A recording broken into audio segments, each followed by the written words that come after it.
Testosterone को चूँकि मर्दाना hormones में सबसे अहम रोल हासिल है, तो पिछली वीडियोस में जैसे हम उसके फंक्शन और उसकी कमी की अलामत के ऊपर डिस्कस कर चुके हैं, तो आज की वीडियो में हम उन तरीक़ों के ऊपर डिस्कस करेंगे कि नेचुरली कुदरती तरीक़ों से आप टेस्टोस्टेरोन को किस तरह अपनी बॉडी में एनहांस कर सकते हैं। टेस्टोस्टेरोन के फंक्शन जो कि बेतहाशा हैं और मर्दाना जिस्म के लिए उनके रोल पूरी उम्र के हिस्से तक चलते रहते हैं। बॉडी का स्ट्रक्चर है वो एक एक फंक्शन उसका मसल से लेके प्रोटीन से लेके बोन के अंदर से लेके सेक्सुअल फंक्शन तक बहुत ही ज़्यादा उसका अहम रोल है। अक्सर लोग फिर जैसा कि हमने बताया था कि थकावट, चिड़चिड़ापन, मूड स्विंग्स का या सेक्स ड्राइव का कम होने की अलामतों के साथ जब हमारे पास प्रेजेंट करते हैं, सबसे पहला सवाल ही उनका ये होता है कि हमें बताया जाए कि हम किस तरह से टेस्टोस्टेरोन है उसको सिर्फ डाइट के थ्रू या नेचुरल पॉइंट ऑफ व्यू से किस तरह बूस्ट कर सकते हैं। डाइट के अलावा बहुत सारे बॉडी के जो हमारे काम हैं उनके अंदर कुछ ऐसी हैबिट्स हैं जिनको अपना के टेस्टोस्टेरोन को बढ़ाया जा सकता है। पहला जो फैक्टर है वो एक्सरसाइज का है। एक्सरसाइज के रोल के ऊपर बहुत ज़्यादा स्टडीज़ हो चुकी हैं और उसमें देखा गया है बहुत सारे लोग जब एक्सरसाइज को अपनाते हैं तो उनमें 15% लोगों में इजाफा देखने में आया टेस्टोस्टेरोन। 15% तक उनमें टेस्टोस्टेरोन के इजाफे के साथ हमें वाज़ेह तौर पर तब्दीलियाँ जो हैं वो हुई हैं। वर्जिश जो है वो सिर्फ और सिर्फ वाक नहीं है, उसमें मशक्क़त वाली वर्जिश जिसमें मसल आपके वर्क कर रहे हैं, यानी कि आप वेट लिफ्टिंग का काम करें, पुशअप्स पुलअप्स करें,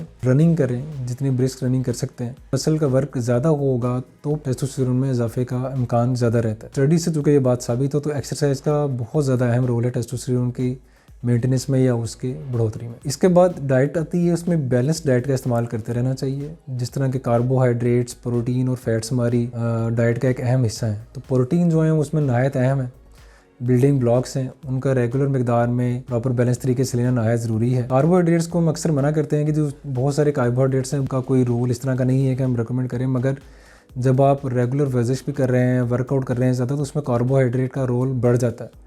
कार्बोहाइड्रेट की बॉडी को ज़रूरत पड़ जाती है, वरना प्रोटीन या फैट तोड़ फोड़ उनकी ज़रा ज़्यादा स्टार्ट हो जाती है। डाइट में हमेशा हमारे फ्रूट्स का, वेजिटेबल्स का और कार्बोहाइड्रेट्स जो हैं उनका एक ख़ास मिकदार में इस्तेमाल नहायत ज़रूरी है। तो जो फ़ैट से जिस्म के लिए ख़तरनाक हैं, बहुत ज़्यादा तली हुई अशिया हैं, जैसे फ़ास्ट फूड्स हैं, प्रोसेस्ड फूड्स हैं, इनसे जिस कदर हो सके बिल्कुल बचना चाहिए, क्योंकि ये इनके अंदर फ्री रेडिकल्स बनाने की सलाहियत बहुत ज़्यादा होती है, तो ये बहुत कैंसरस वाला एक एलिमेंट भी इनके अंदर आता है। तो टेस्टोस्टेरोन की कमी में इनका बहुत रोल है। बैलेंस डाइट के साथ ही मामलात को बेहतर बनाया जा सकता है। इसके अलावा आता है विटामिन डी के सप्लीमेंट्स। एक दौर ऐसा था कि जब हमारे बड़े बुजुर्ग जो थे वो जब रूटीन में सुबह टाइम उठते थे तो बाहर रहते थे ज़्यादा देर, सूरज के साथ उनका एक्सपोजर बहुत ज़्यादा रहता था, या दिन के टाइम रोशनी में एक्सपोजर ज़्यादा रहने की वजह से विटामिन डी एक बैलेंस रहता था, या खुराक ज़्यादा फ्रेश ताज़ा होने की वजह से या ज़्यादा मिलावट ना होने की वजह से विटामिन डी की ज़रूरत उनके खुराक के थ्रू या सूरज की रोशनी के थ्रू पूरी होती रहती थी। मगर आजकल के औकात में जो जॉब वाले लोग हैं उनका जल्दी उठने का या जल्दी बाहर निकलने का चांस नहीं रहता, तो विटामिन डी की सप्लीमेंट्स की फॉर्म में लेना नहायत ज़रूरी है, क्योंकि इसके साथ टेस्टोस्टेरोन की प्रोडक्शन में इजाफा देखने में आया, और जो मेल जो एक कैपेबिलिटी या वाइटलिटी है उसको मेंटेन करने में बहुत अहम रोल है विटामिन डी का। हड्डियों की और मसल्स की जो ग्रोथ है उसमें बहुत अहम रोल है। इसके अलावा जो विटामिन ए, सी, ई हैं, डी के अलावा जो हैं, इनकी प्रॉपर्टीज़ बहुत अहम है, बहुत ज़्यादा की तरह की डाइट्स में भी पाए जाते हैं, जैसे कि हम पहले भी वीडियोस में जिक्र कर चुके हैं। इनका लेना अपनी डाइट में नहायत ज़रूरी है, क्योंकि इनके अंदर एंटीऑक्सीडेंट या एंटी एजिंग प्रॉपर्टीज़ हैं, तो ये जो टेस्टोस्टेरोन है उसके बढ़ने में अपना रोल प्ले कर सकते हैं। इसके अलावा जिंक जो एक मिनरल फॉर्म में अवेलेबल होता है, बहुत सारी डाइट्स में भी है, नट्स वगैरह में, सब्जियों में भी। तो जिंक लेना बहुत फ़ायदेमंद हो सकता है, क्योंकि एक तो इस स्पर्म्स को मैच्योर करता है, उनकी फॉर्मेशन को बहुत ठीक रखता है, और टेस्टोस्टेरोन के साथ इसका लिंक बहुत अहम है। जिंक जो है सप्लीमेंट्स की फॉर्म में भी अवेलेबल है और टेस्टोस्टेरोन को मेंटेन रखने में बहुत अहम रोल प्ले कर सकता है। अक्सर लोग जब जिंक के सप्लीमेंट लेते हैं तो वो खुद बताते हैं कि जी हमारे मामला बहुत बेहतर हो चुके हैं, उसके साथ हेयर की, नेल की, स्किन की ग्रोथ बहुत अच्छी होती है। इसके अलावा जो फैक्टर आता है उसमें हाई क्वालिटी स्लीप है। हाई क्वालिटी स्लीप हमारी ज़िंदगी में बहुत अहम रोल प्ले करती है, ना सिर्फ टेस्टोस्टेरोन में बल्कि बाकी हार्मोन्स के अंदर भी इसका बहुत अहम रोल है, क्योंकि स्लीपिंग के साथ बॉडी के अंदर जो तोड़फोड़ का अमल है वो रेस्ट में आके बॉडी की बिल्डिंग का अमल थोड़ा सा स्टार्ट होता है, रिपेयर का अमल ज़रा ज़्यादा स्पीडअप हो जाता है। तो टेस्टोस्टेरोन प्रॉपर तरीके से अगर नींद ली जाए, जिससे कि 7 से 10 घंटे ही स्टडीज़ में आता है कि 7 to 10 आवर्स की प्रॉपर स्लीप ली जाए ना, और ये नहीं कि 3-3, 4-4 घंटे करके इसको पूरा किया जाए।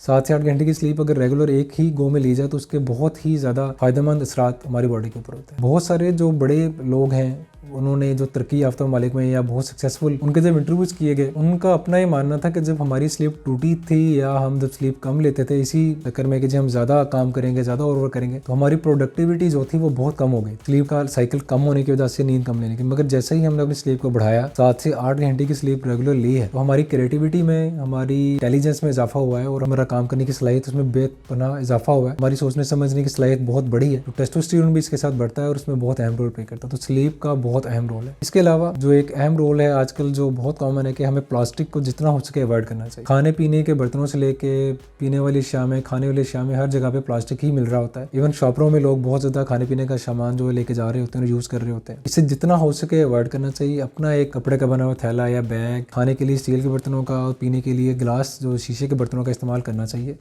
ताकि इम्प्योरिटीज़ कम हो। प्लास्टिक इटसेल्फ जो है और प्रोसेस जो फूड है वो भी डेफिनेटली प्लास्टिक में चूँकि अवेलेबल है, और प्रोसेस्ड फूड भी कैंसर के जो चांसेस हैं बहुत ज़्यादा बढ़ रहे हैं और बहुत ज़्यादा परसेंटेज बढ़ चुकी है। बल्कि जितना हो सके प्लास्टिक से अवॉइड करना चाहिए। ये भी एक टेस्टोस्टेरोन को डेफिशिएंसी में अहम रोल पाया जाता है। इसके अलावा पोल्यूशन का एक फैक्टर है, क्लाइमेट चेंज का भी फैक्टर है। इन चीज़ों से बचा जाए, माहौल को जितना साफ सुथरा रखना जाए, वो भी बहुत ज़्यादा एक अहम रोल प्ले करता है। ये सारे जैसे ही फैक्टर आप अपनाते हैं तो आपकी अपनी ज़िंदगी में एक बहुत ही एक खुशगवार एहसास होता है कि अब मामला कुछ बेहतर लग रहे हैं। जैसे ही टेस्टोस्टेरोन को डेफिशिएंसी वाली अलामतें जैसे हम बता चुके हैं वो हों तो अपनी डाइट बेहतर करें, एक्सरसाइज करें, स्ट्रेस को कम करें, नींद प्रॉपर लें, सप्लीमेंट्स लेते रहें जिंक, विटामिन डी वगैरह के फॉर्म में, तो आप कभी भी टेस्टोस्टेरोन की कमी का शिकार नहीं होंगे।